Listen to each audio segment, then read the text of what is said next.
Well, hello, my friend. Welcome to 2026 and the Intentional Leader Podcast. I'm really excited to dive into this year with you. It's going to be an awesome year on the Intentional Leader Podcast and in the Intentional Leader community. I'm amazed at how much we grew last year, and it's going to continue to do that this year. And one of the coolest things is I feel like I'm getting to know so many of you better through one-on-one coaching, through group coaching, through more and more community. So thank you for being on this journey with me of learning and growing in an intentional way. I love it.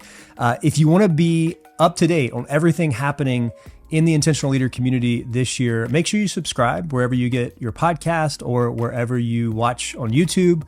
And also subscribe to my weekly newsletter. It's called The Intentional Letter. I send it every Sunday. It's a quick read and I always get great feedback on it. So please be in the community this year. Lots of exciting things happening. And it's going to be all about engagement and connection. And I think in a world of AI, that's what leaders are hungry for more and more. Speaking of which, this week's episode is with Randy Gravitt. Randy is an executive coach. He is an author. He is an incredible speaker. He's the co-founder of Lead Every Day with Mark Miller, who I've already had on the show. And just such an important topic we talk about today, which is how do you win at home? How do we make sure that we win at home as we're also trying to experience success at work? And I see this with more and more leaders as I talk to you, that this is hard. It's hard to manage the tension of ambition at work, but also trying to avoid the regrets that so many successful leaders have where their home life is just in shambles as they're succeeding externally. So we're going to get into all that this week. We're going to dive into the hard questions, the tension of trying to lead at home, but also be successful at work. It's going to be a great conversation. I encourage you to pick up Randy's book, and we'll talk all about that on this episode. But just thank you for being a part of the community. Make sure you subscribe, and let's jump into my conversation with Randy Gravitt.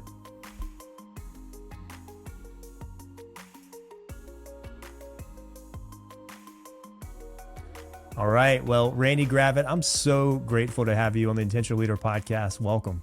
Thanks, Cal. I'm fired up to be here too. This is great, man. I appreciate you, all you do, and also thanks for your service to our country. I love it. So glad to be here. Well, thanks, Randy. I appreciate the support. And I recently discovered you and Mark Miller and what you're doing, and it's just incredible. You guys are putting on a lot of incredible, valuable leadership content.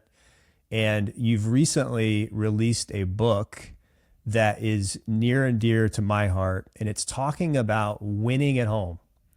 And I have so many questions. I know we're going to run out of time because this is something I have thought a lot about, I'm passionate about, and I know a lot of people listening are equally as curious and passionate about it because it's one of those topics that I think a lot of us have this kind of vague desire to win at home, but a lot of us don't have a strategy. And a lot of us expect things sometimes just to fall into place. Like our strategy is just hope and good intentions. Yeah. What are some of the trends and some of the patterns you're seeing as you work with leaders in all industries? I know you work with big Fortune 100 companies, you work with sports teams, you work with nonprofits. What are some of the trends and the themes you're seeing kind of in this area of, we could call it work-life balance, but sometimes that's not a perfect word. What are some of the things you're seeing? Yeah, I'll start right there with kind of the way you described it at the beginning, and I'll use your word intentional. I think to me that is a huge place to start here. Is I think when I think about work-life balance, and I do think that's a little bit of a loaded term because you're going to spend a lot more time at work than you are your waking hours at home. But I do believe that you can win in both places.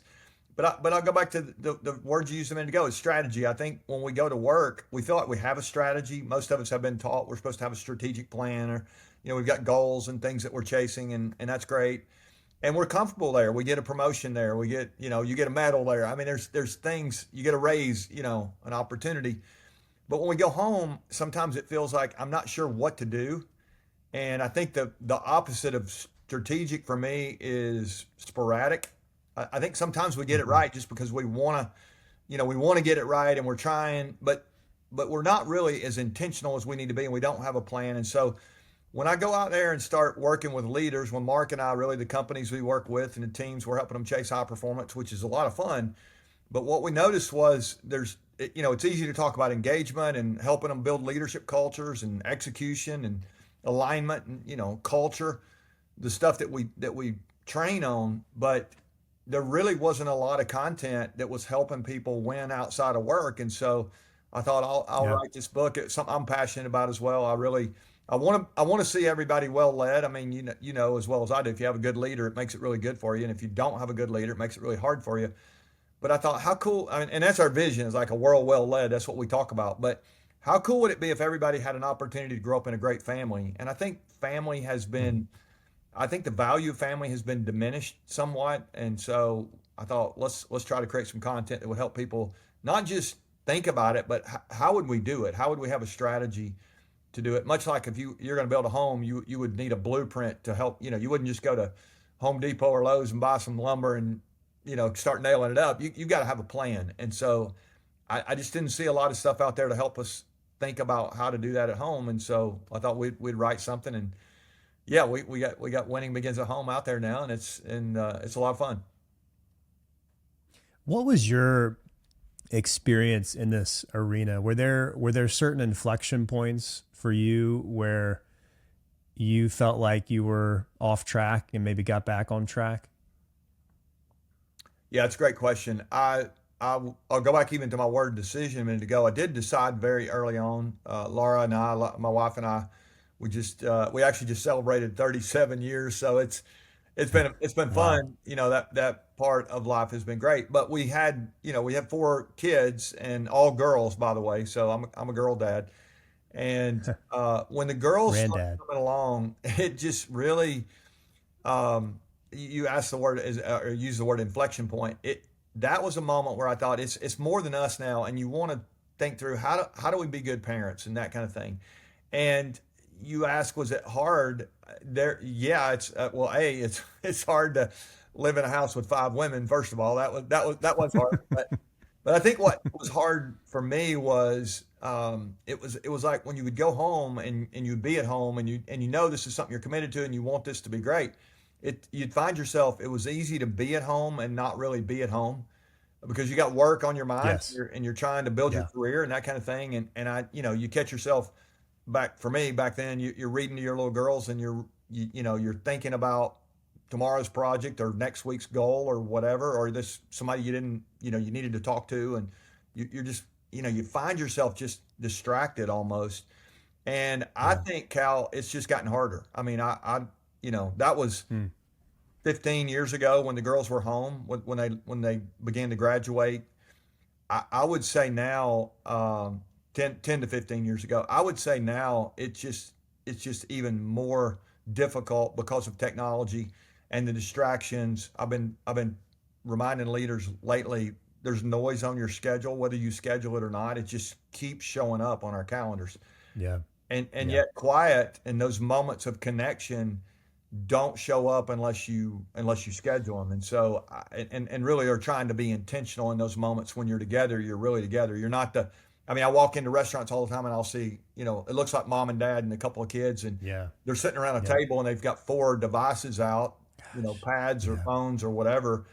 And you can tell they're together, but not really together. And it's just reminded Hmm. me, the last few months, that proximity does not always equal intimacy. And when I Yeah. mean that, I'm not even talking sexual intimacy. I'm just talking connection together. I mean, you can have a kid and you're driving them to practice or you're taking them to school, and yet you're never really connecting with them. Or you can in a marriage, you can sleep in the same bed with somebody, live in the same house for 20, 30, 40 years and not really be connected. And so I think the intentional part of it, that's why I love your message so much. It starts with that focus on being strategic, not sporadic. And it's much like, if Hmm. you're shooting, archery kind of stuff. This old archery thought. I've got a buddy of mine. His daughter was a competition archer, and he said the first time he goes, he sees the target, and you do get points on the outer rings, but if you get in the bullseye, that's where that's the exponential.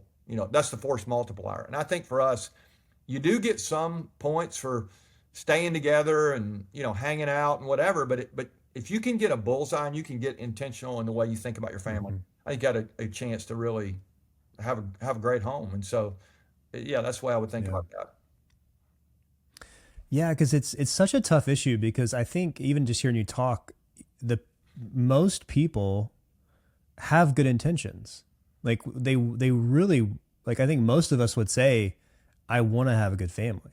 Like that's really important to me. In fact, I was just talking to a mentor of mine and he was reflecting on his father was the chief of naval operations back during the Cold War. So he was like the most senior person in the Navy, reported directly to Reagan. Yeah. And but he was never home.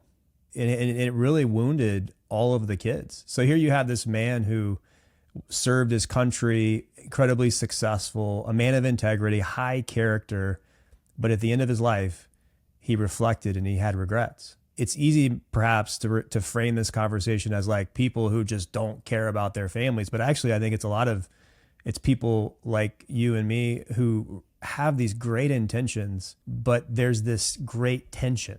And also probably the same people who really want to be great leaders, so that's kind of where I struggle, Randy. Maybe you could coach me a little bit on this. I really want to be a great leader at work.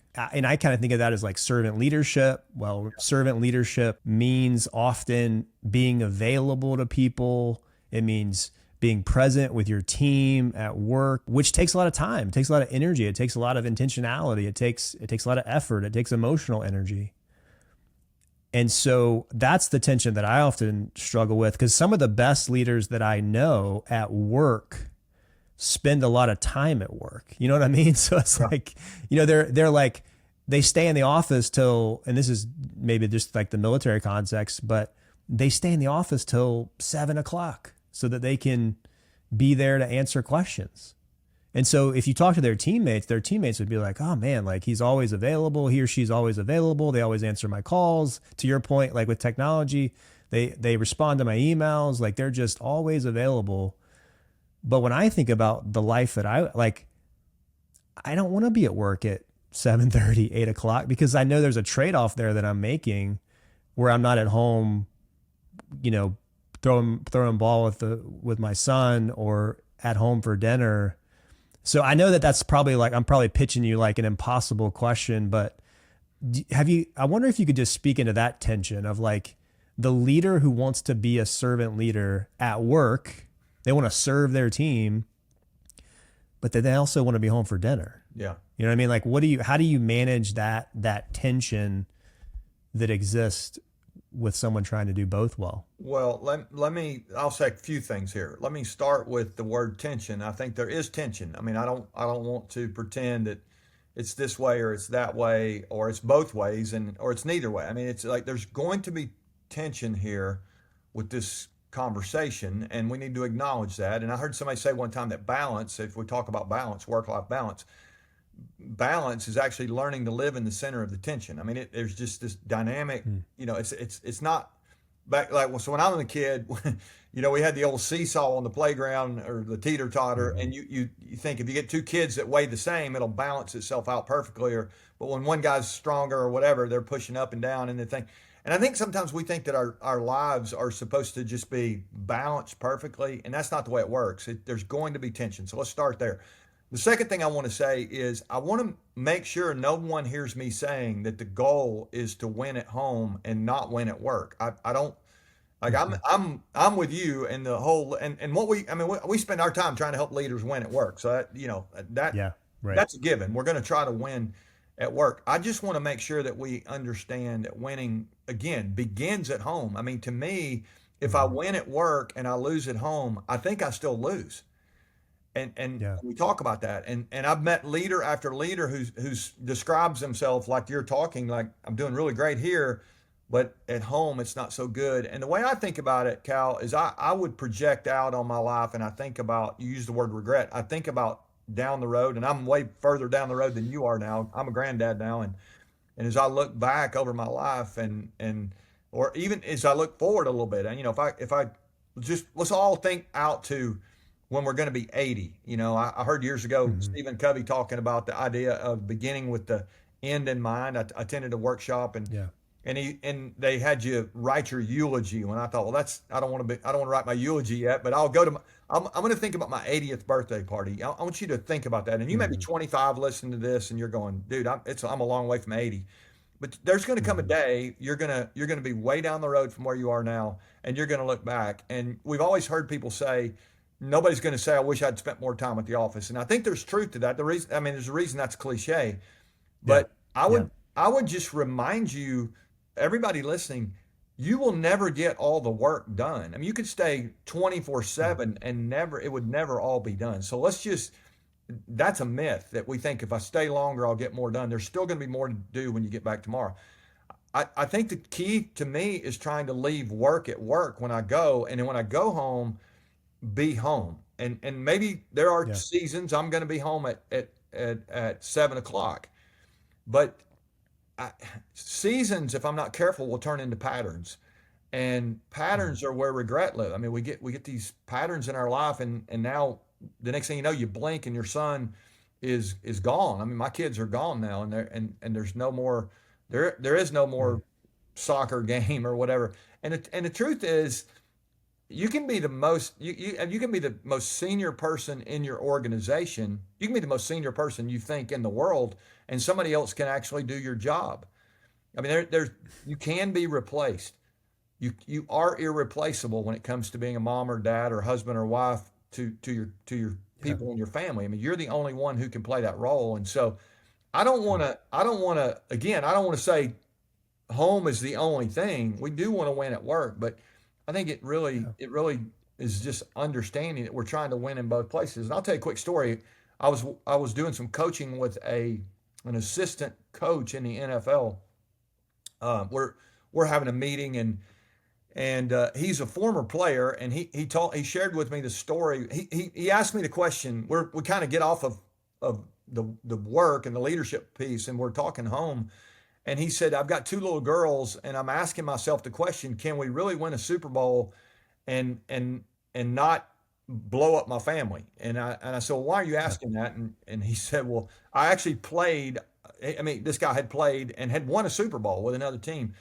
And he told me Mm. the story about that. And he said, when we won the game, when the Super Bowl was over and the confetti's falling and all, it's a big celebration. You're chasing this your whole life. You win this trophy. And I'm looking around, and all of our coaches have families that are blown up. And I'm looking at my teammates, and their families are a mess. Mm. Everything outside of work, it feels like it's a mess. And I'm just asking myself the question now, can we really win this Lombardi trophy and me not lose these two little girls and my wife, which mean a lot to me? And here's my response to him. I said, I think you can. I really do think you can. It's an organizational decision to focus on, you know, balance. I mean, the things that we're talking about, and there's going to be seasons where you're going to have an inordinate amount of time at work. Do we have seasons where we can think on the other side? But I asked him this question. I said, if the answer to that is no, that you can't win both, why do you want to win a Super Bowl? Because I think at the end of the day, you're gonna Mm. regret. You, you probably will regret if you don't win a Super Bowl, if you play it and chase it your whole life. But I don't think I would say that's disappointment. I wouldn't say that's regret. If you do everything you can on the field and you don't win, that's disappointment. To me, regret is I actually didn't do what I could do, and and now I'm paying the consequences because my girls don't want to talk to me, or my wife's not. I mean, we're not even together. I mean, we're whatever. So Yeah. I think there's I mean, this is a philosophical decision again, where I've got to make sure that I know what I want and why I want it. And if all I want is to be successful at work, then go after it. But don't be surprised when you get down the road and you're going, man, I've spent my life on some of the wrong things. Mm. I love that answer, Randy. I find that to be really helpful. And it reminds me, it makes me think about just defining success in both arenas, just being super clear and kind of, because you're right, there you talk to so many people or you hear it, and it's this idea of, I wish I hadn't worked so much. I wish I hadn't spent so much time in the office. I wish I was more available. I wish I was more present. And then the question that comes to mind for me is, well, then how do we get in front of that? Like, how do we avoid those types of feelings that seem so common? And these are smart people, accomplished people, people of vision, people that are very intentional in other parts of their life, but for some reason, when it comes to home life, and it makes me also think, Randy, that if you're going to be really intentional in both areas, you're going to look a little bit weird. like it's just going to look like you're just probably going to go against the grain a little bit, but you're going to know who you are and you're going to know how you want to show up at work.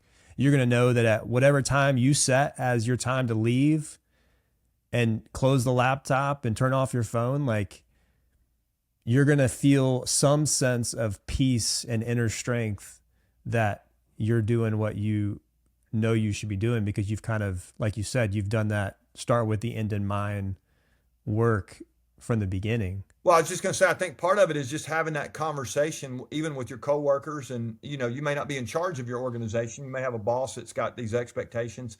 I think sometimes we get to choose our boss as well. And so if we have somebody that's so against what we believe and our values, you only get one work life as well. And so who you choose to work for or with should be considered here.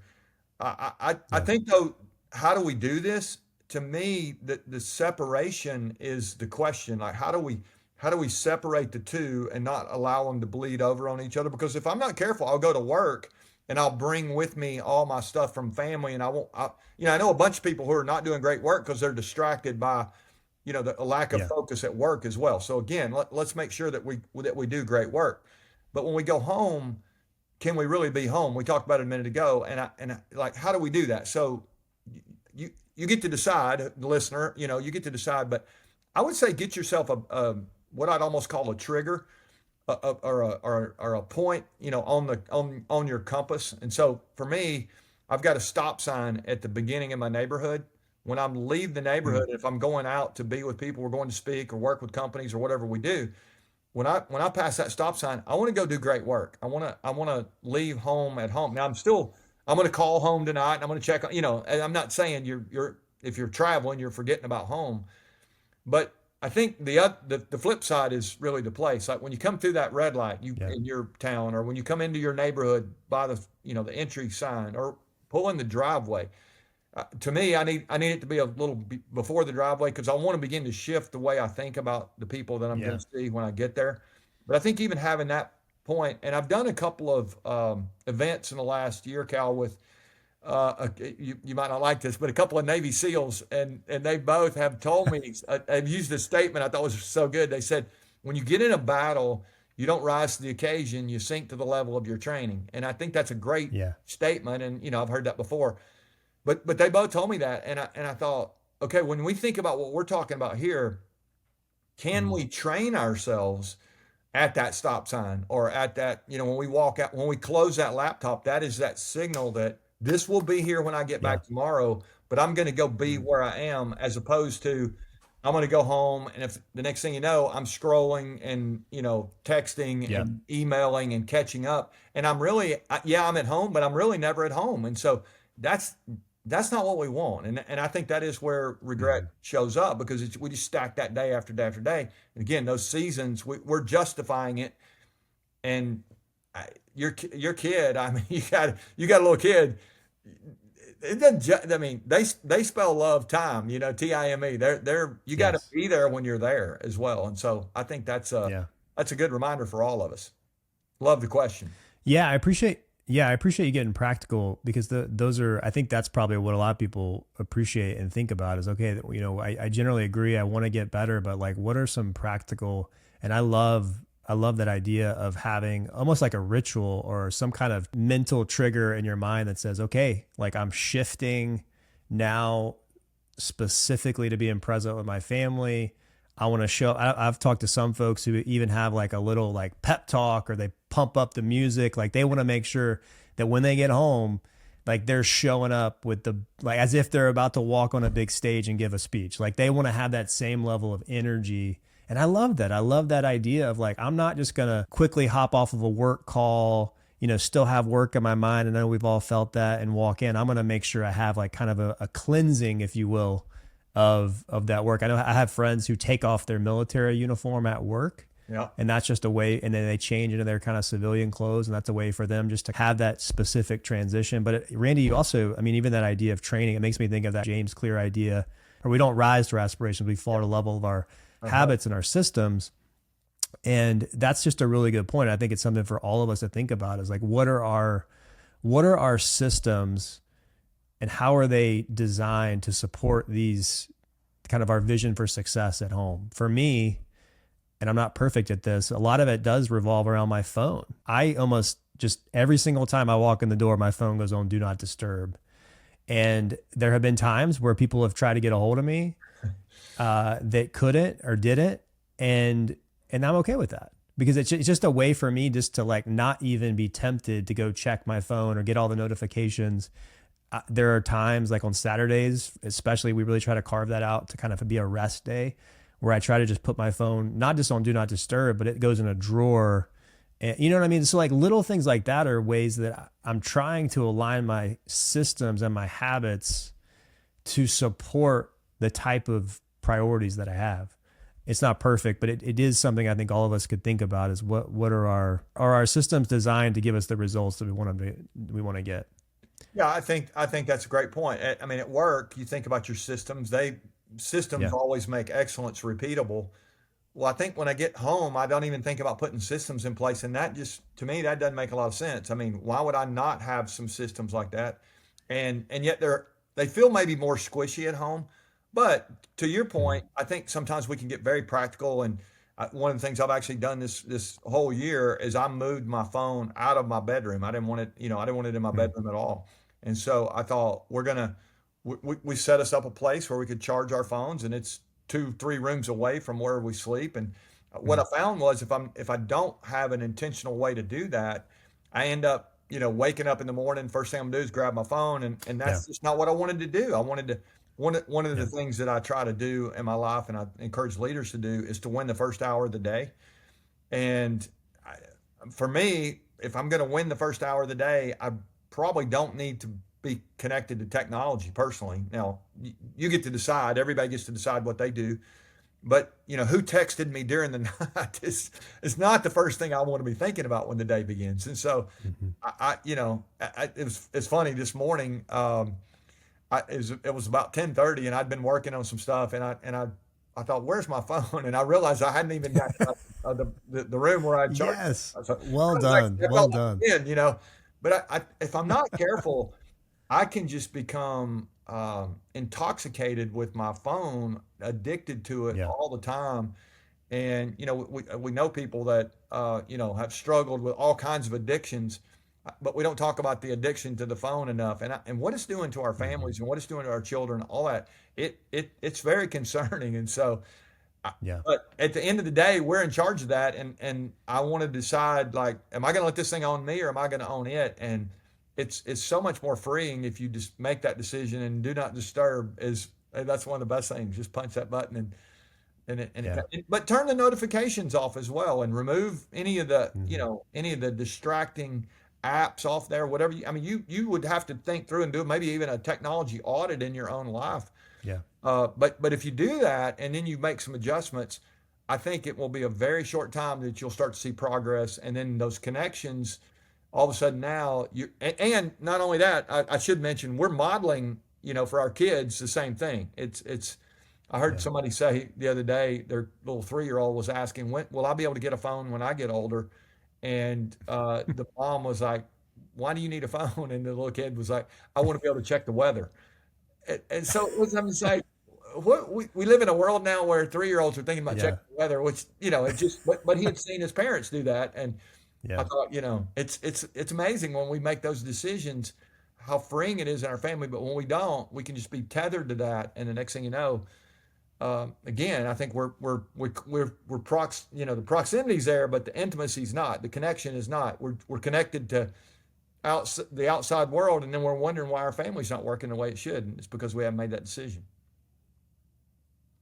Absolutely, Randy. One just follow up. Did you go out and buy like an alarm clock, or what do you do for? Because I've been wanting to move my phone also outside the bedroom. And I haven't. And it's part of it's like, I feel this need to like, we have like an alarm system, and I'm like, I want to get the notifications if someone's, at our front door, like that kind of thing. But there's probably a way around that. I could probably get some other notification. But yeah, just am curious practically how you did that. Do you have an alarm clock? Do you have anything else that keeps you updated on the time, that's or any other important notifications? Here's what I have done. If I've got a really early flight, or, early something, I've got to be somewhere that I typically wake up pretty early anyway. But if I've got something I know, like I got to be there, and it's one of those alarm clock kind of situations, I have a place outside my room on a stairwell that I actually can put my phone out there instead of putting it in the charging station. I move it to that, but still that alarm goes off. I'll get up and go turn it off. I have to get up out of bed, which is a disaster. No snooze button.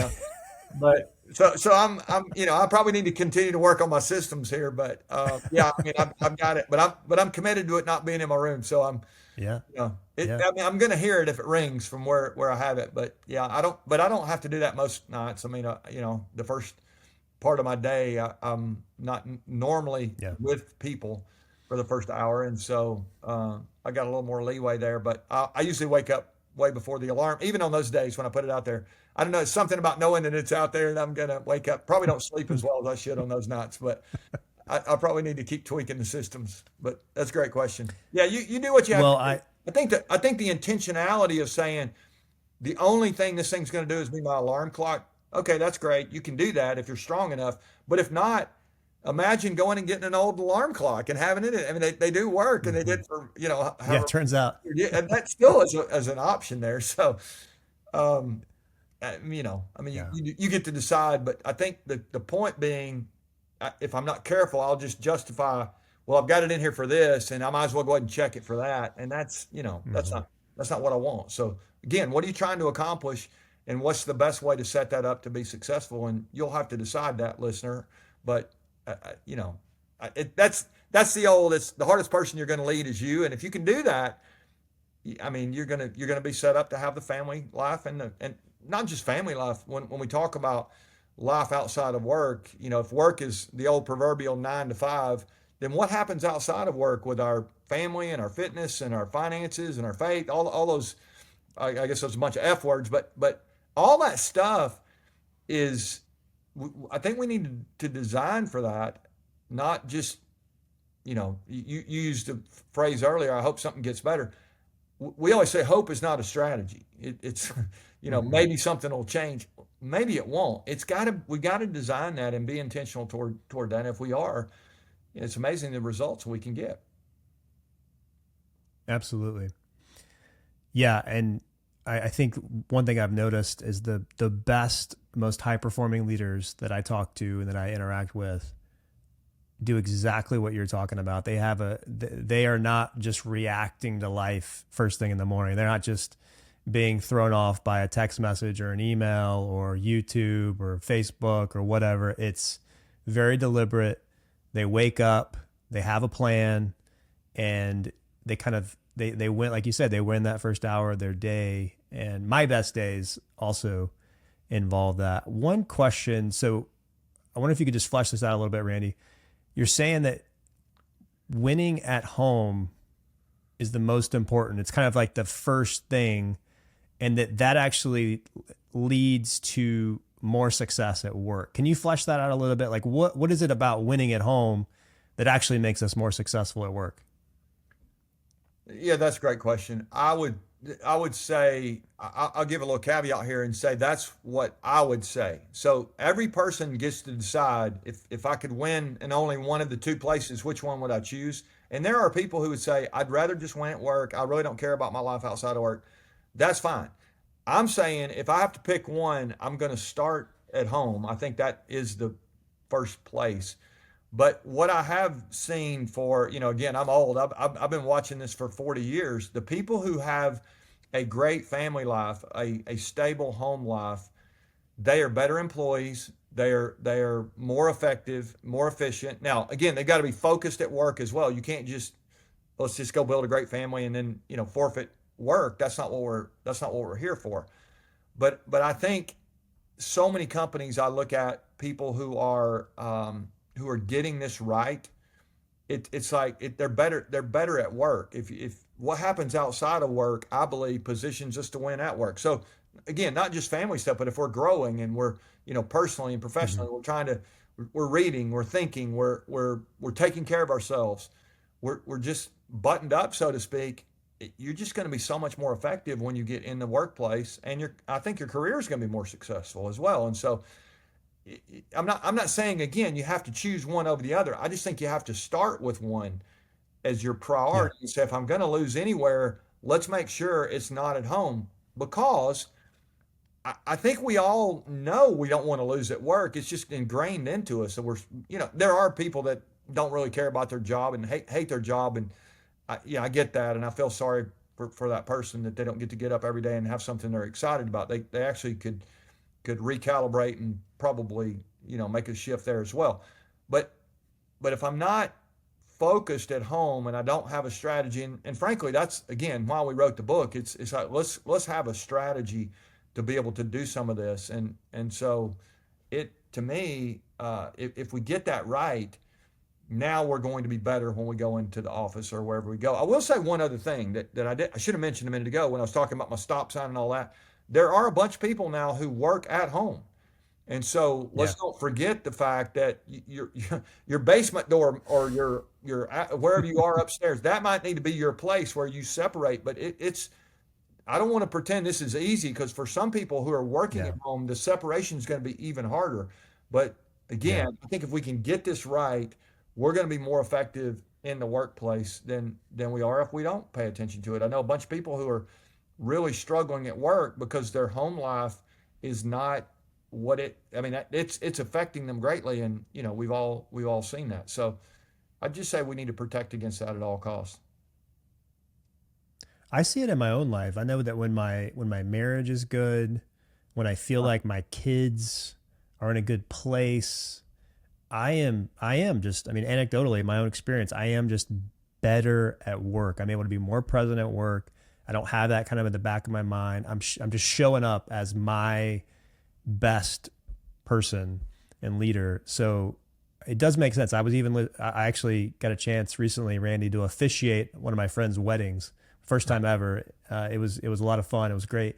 And I was doing a lot of thinking about marriage, and I came across one of Tim Keller's sermons on marriage. He talks about the priority of marriage. And that was one of his points. It's just like it is a priority. It is the priority.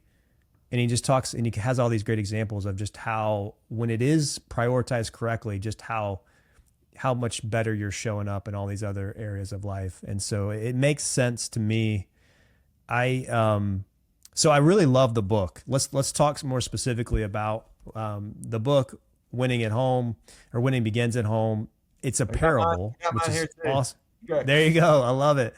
That's And good. it's a parable, and it's a baseball parable, which I especially love. But it's just really perfect. It's very well written. It's a fun read, and you've got such a great kind of outline and some exercises in the back. So I definitely encourage people to get the book. I love what John Gordon said on the back here. He said, if you care about your family, read this book. But one of the things in the beginning, it's so interesting to me because it's often the most simple, almost obvious questions. But I had never really thought about it. But there's kind of this guide in the book. You've got Willie who's guiding this dad who's kind of, he's I would say he's winning at work, it seems like, but he's not winning at home. He's struggling at home. His marriage is just really not in a great place. He's not present with his kids. He just doesn't really have time for his family almost. It's just, and again, he's like, I think he's got good intentions. He wants a good family, Oh yeah. but he's just got so much on his mind. But anyway, at some point, the guide, Willie, just asks a very simple question. And he says, basically, like, what kind of family do you want to have? Yeah. And I remember reading that. I kind of stepped back and I was like, I have never once asked myself that question. Yeah. And anyway, I wanted to ask you, Randy, like, what do you think what do you think it looks like that? And we've talked about it a little bit, but like, what are some of the beginning points for someone to begin to have a strategy for their home life?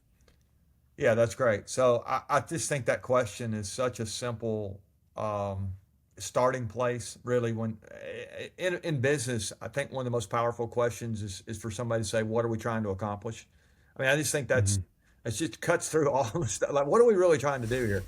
And I think at home we never even think about it. You know what? I mean, we're getting married. We're gonna have some kids. We're gonna buy a house, and Yeah. I mean, that that's that's about the extent of it for most of us.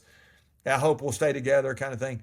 I think if we get right down to what are we really trying to do here, and then the second piece of that, if you in the book was why like what are we trying to Yeah. do and why does it matter? And if we can really get our head around that and talk through some of that, it gives us an anchor point to come back to. I almost think about I mean, if you've ever been on a body of water and you've seen you get into let's say you're on a lake or even on the ocean and you've got a place where there's a buoy that's a no wake zone, and that thing is tethered to something on the bottom of the lake or the bottom of the sea, and the buoy I mean, it's buoyant, right? It stays afloat, but when the water comes over it, and it's going to, you get in a marriage, I've been married almost 40 years now. You're going to have lots of hard days. We had conflict just in the last 24 hours. It's like something happened. I'm like, oh my gosh, we should be way past this. And yet it just Yeah. the reminder for everybody listening there, I can talk about this, but there are no perfect families. This is hard. Mhm. And yet, if I don't have anything that I'm tethered to that keeps bringing me back to this is what we're trying to do, and this is why this matters, the next thing you know, I won't be able to bob back up. I won't. I mean, I'll just give up, and and how many families have we seen that they just Yeah. they just throw in a towel because they don't really have this is what we're trying to do, and we're together on this versus just winging it, kind of so to speak. And so I think the idea of having a family by design, not by default. Again, I'll use that language. I just think that's so powerful. And I mean, I can't tell you how many times my wife and I have had a set of core values that we could come back to because we're so different. I mean, most people are married to people that are Hmm. very different than they are. But those values Yeah. are what holds you together. And the same thing for the kids. I mean, it's just, do you have something that you're tethered to, a why statement and a purpose, really, and of what you're trying to do? I think that to me was Hmm. the thing. And so I'll give one idea here that when I think about that question, what kind of family do you want? Or what kind of family member do you want to be? I'll just give the listener an idea here. Ask yourself the question, what would I have to do to live my life in such a way that the people who know me the best actually could love me the most? And that's such a simple but powerful question if I begin to ask it. I know so many people, the people who know them the best actually respect them the least. Or dad, you Hmm. look great in public, but when you come home, you're not really with us when you're here. I mean, there's so much Yeah. incongruence when we don't really give this any thought, but when we really start thinking about it and we ask ourselves that question, it's going to cause me to be more gentle. It's going to cause me to apologize when I'm wrong. It's going to cause me to be the servant leader, not just at work, but come home. And, the servant leader to me Yeah. is the offensive lineman mindset. If you're a football fan or even if you're not a football fan, people, when you think about football players, there will be a couple that would come to mind. They're probably quarterbacks. Very Yeah. few people would go, oh, I'm thinking about the left tackle for the Browns or the right guard for the 49ers. I mean, we wouldn't even know the names of these people. And yet, those are the people who Yeah. show up game after game after game and open up holes Mm. so other people can score. And that to me is a servant leader.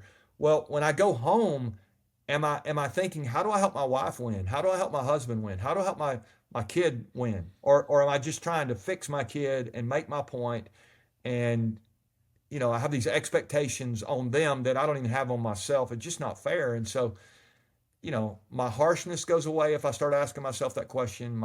Or maybe it doesn't totally go away. I mean, I still I may get it wrong sometimes. My wife always tells me saying it louder doesn't make you more right, and I think there's truth to that. But if I'm asking myself over and over, how do I live in such a way that the people who know me the best love me the most? Now I've got some intent toward behavior that's going to ultimately change that relationship, hopefully. And we're still gonna have to work at it. I mean, this is hard. Yeah, I think it's good to know that it is hard. It's good to know that there's no perfect family. Even just hearing you talk about, in the last 24 hours, dealt with some conflict where you're just like, we should be past this. And then I think you're right though. If there's not some kind of core value or just kind of core belief or pre-decision that you've made of like, this is how we're going to show up, this is what we're going to hold ourselves to, then you're right. It's easy just to kind of default to distraction or to kind of just settling for this is just, it's good enough.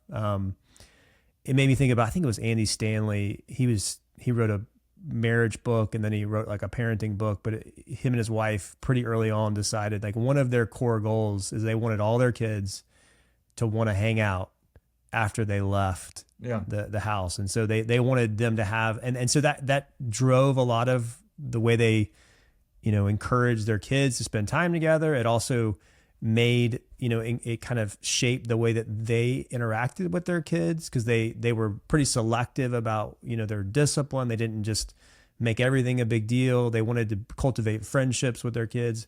And then I was listening to another individual and he was just highlighting, especially for a marriage context, he was 80 at the time that he was giving this talk, but he was just talking about, we don't realize as parents how much of our marriage is going to be spent after the kids leave the home. Yeah. I think we often think that like our whole life is going to be with little kids and them running around. Like that's the season I'm in right now. Yeah. But there's going to be a long season where the kids have gone off. They've kind of starting to create their own families. And it's going to be me and my wife. So that's another question of like, what do I want? What kind of marriage do I want to have? And what do I want that to look like 18 years from now or 10 years from now when the kids are no longer here? And how do I cultivate that, as a healthy place now so that we can enjoy each other. And we're not just kind of as he described it, his kids were kind of their fun toys, or they're like, they had like this built-in kind of fun factory at home. So when the kids left, the parents just didn't know how to have fun with each other. Yeah. And, well, I was just going to say, I just read this. This is interesting. You said that. I just read this a couple of days ago that 95% of the time we spend with our kids is before by the time they're 18 years old, it's gone. Like, so you'll spend 5% more, they'll come home for Christmas or you'll see them here and there. But if you think about it, and it didn't talk about this, but if you think about, let's just say you're married let's say you get married in your 20s and you live to 80, whatever. Let's say you're going to be married 50, 55 years. A third of your marriage is during those 18 years. You got 2/3 of your marriage that's not in that time. So your question or your observation here is a big deal. And so how do we make sure that we know the person that we're with, and our home becomes, I heard somebody say one time, let's make sure that we have a spouse-centric home, not a kid-centric home. And I thought that was such good, just thinking. I mean, because if we're not careful, everything will revolve around the kids, and we've got to take care of that marriage. But how do we do that? Like, so it's the way we talk to each other. It's the way we treat each other.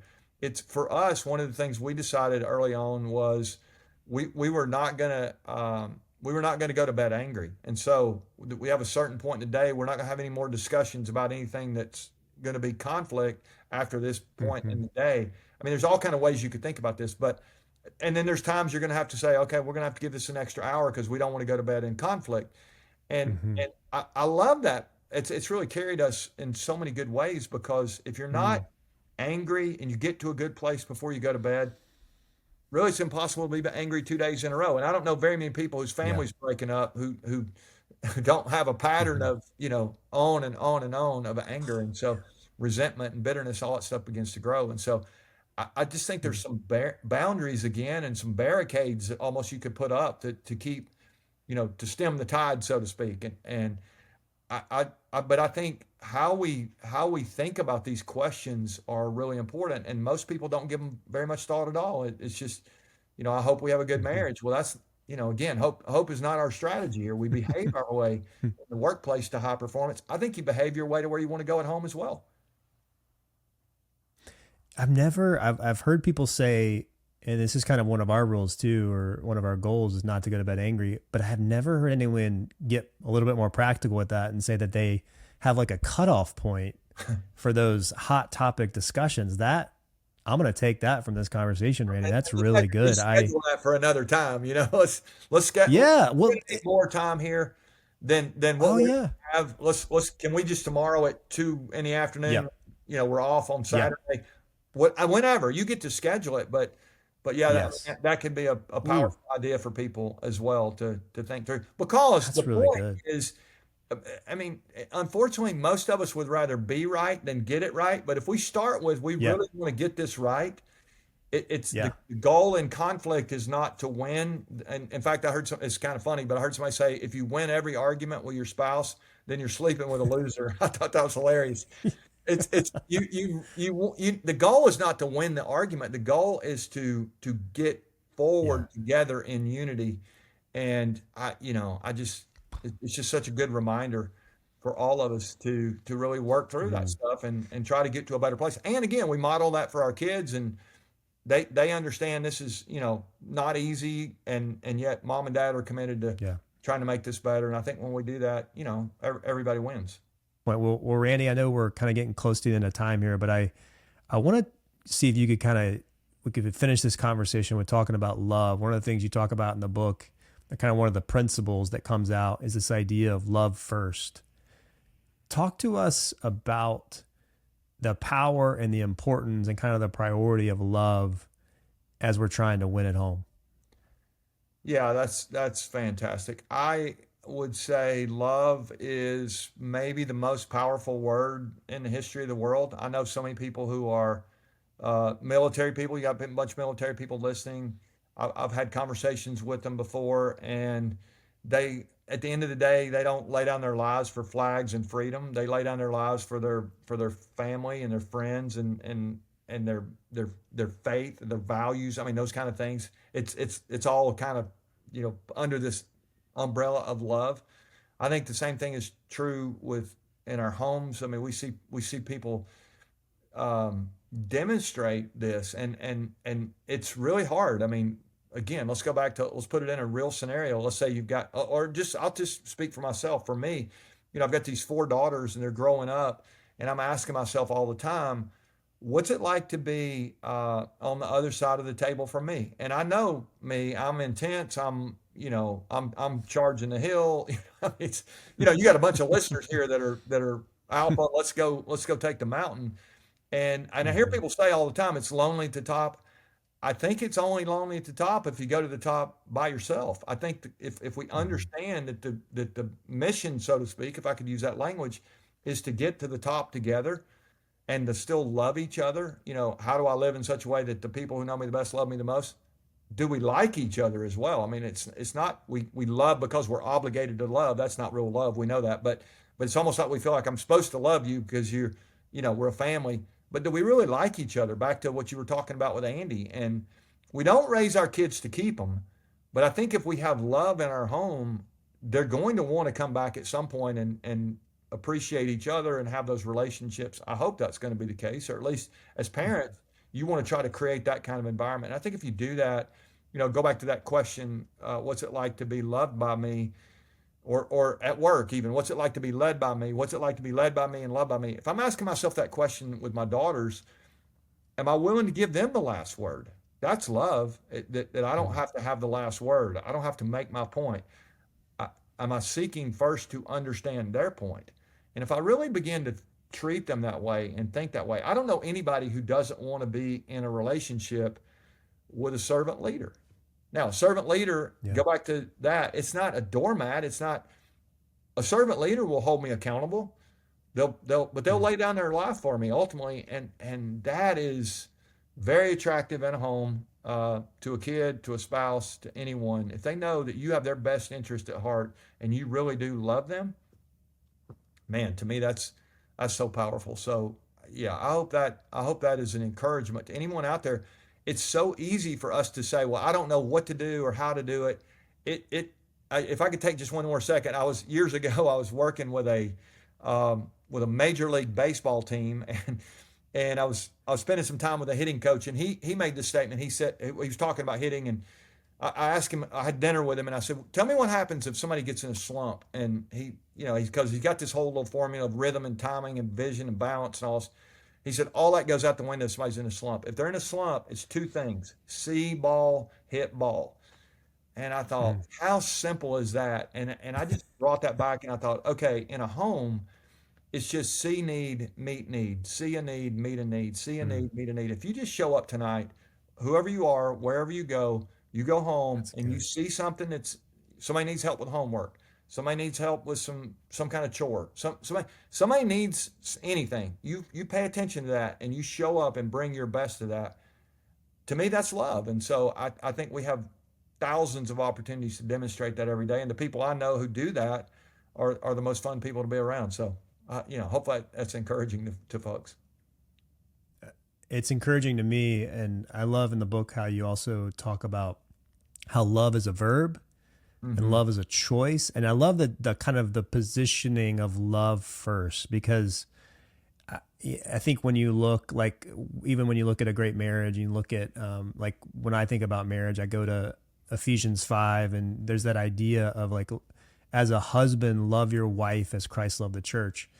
And it's not a conditional thing. It's not like, hey, if they are, supporting me, serving me, doing all these things, then it's like, no, it's always your move. But that's really tough. Well, I love that. I mean, there's the old, you talking about the Bible there. I'm a Bible reader as well. And there's the verse that says, God demonstrated his love for us. While we were sinners, Christ died for us. God demonstrated. And I thought, God could have just said, I love you, but he demonstrated it. He showed it. And I think the same thing's true for us with our spouses. What's the old, I told you I loved you at the wedding. If I change my mind, I'll let you Yeah. know. Well, that's not going to work. I mean, we've got to have this mindset of, I'm going to show you every day. And that's, to me, that is where love is demonstrated. And it goes beyond being a noun. I mean, you don't fall in love, you fall in a hole. You grow in love. You demonstrate love. You over and over see a need, meet a need. It's that simple. And so, yeah, to me, it's that. I mean, God modeled it. If you think about it that way, we get a chance to be in on it, and it's really fun. Well, Randy, thank you for being so generous with your time. Thank you for your heart for leaders. I have felt that today. I know that people listening have felt that. I want to get you real quick as we're wrapping up here to talk about the book, kind of where people can connect with you. But before I do that, anything else on your heart to share with leaders today before we wrap it up? No, I would just remind everyone again on this conversation, do I want you to win at work? Yes. In fact, if we can help you, call us. We'd love to help your organization, your company, your team, training, coaching, all that stuff. We do all that. But I still believe if you win at work and you lose at home, I think you still lose. And so let's make sure that we put some priority on that place that matters most. And I think that's home. So, yeah. As far as the book goes, they can get it wherever they get their books, Amazon, Barnes and Noble, all kind of places. Also available. They can just go to winningbeginsathome.com. We've got them there if they're interested. And I've got a bunch of people that have been asking, how do we get these for all of our employees? We want to have this conversation. We got bulk pricing there, and they can access that. And yeah, we'd love to continue that conversation, not just on the work side and the leadership side, but how do we help people win beyond work? We think that's important as well. So yeah, thanks for having me on. It's been great. Well, thanks, Randy. And I encourage people, get the book. Also follow Randy and Mark at Lead Every Day. You guys have a great podcast. You guys are putting out incredible content. It's bite-sized often, so it's easy to digest on a commute, and it's just packed with wisdom. So People Randy, love I'll put all that. Go Yeah, ahead. people love it because it's short. That's their favorite thing. It's 10 minutes. Yeah. We about 10 minutes on the weekdays. Yeah, but yeah, the Lead Everyday Show. We'd love for you to check that out as well. But thanks for the plug there. Yeah. Yeah, and I'll put links to all of that in the show notes. And once again, Randy, thanks so much for your time. Hey, Cal, thanks for having me. Thanks for all you do, man. Well, thank you, my friend, for sticking around to the end of the episode. Just a few takeaways before you head out. Number one, winning at home requires the same intentionality as winning at work. Most of us, we have a strategy at work, but if we're not careful, we default to hope at home. So hope, as a reminder, as you well know, is not a strategy. If you want to win at home, you need clarity, systems, and intentional decisions, just like we do as professionals. Number 2 is remember that proximity is not the same as presence. It's sobering to think about, but you can be in the same house, at the same table, or even in the same car and still not be truly present. And that's especially true now with all the technology we have. So winning at home means choosing connection, not just proximity. Number 3, you will never finish all the work, but childhood will finish. We often hear this from leaders who are further along, whose children have left for college. There will always be more emails, more meetings, more pressure, but our kids won't always be at home. Seasons become patterns, and patterns, if we're not careful, they become regrets. So let's avoid that by reminding ourselves that the time is limited. Number 4, what happens outside of work determines how well you perform at work. I think this is so true. Leaders with healthy, stable home lives are more focused. They're more effective. They're more resilient at work. Winning at home doesn't compete with your leadership. It ends up fueling it.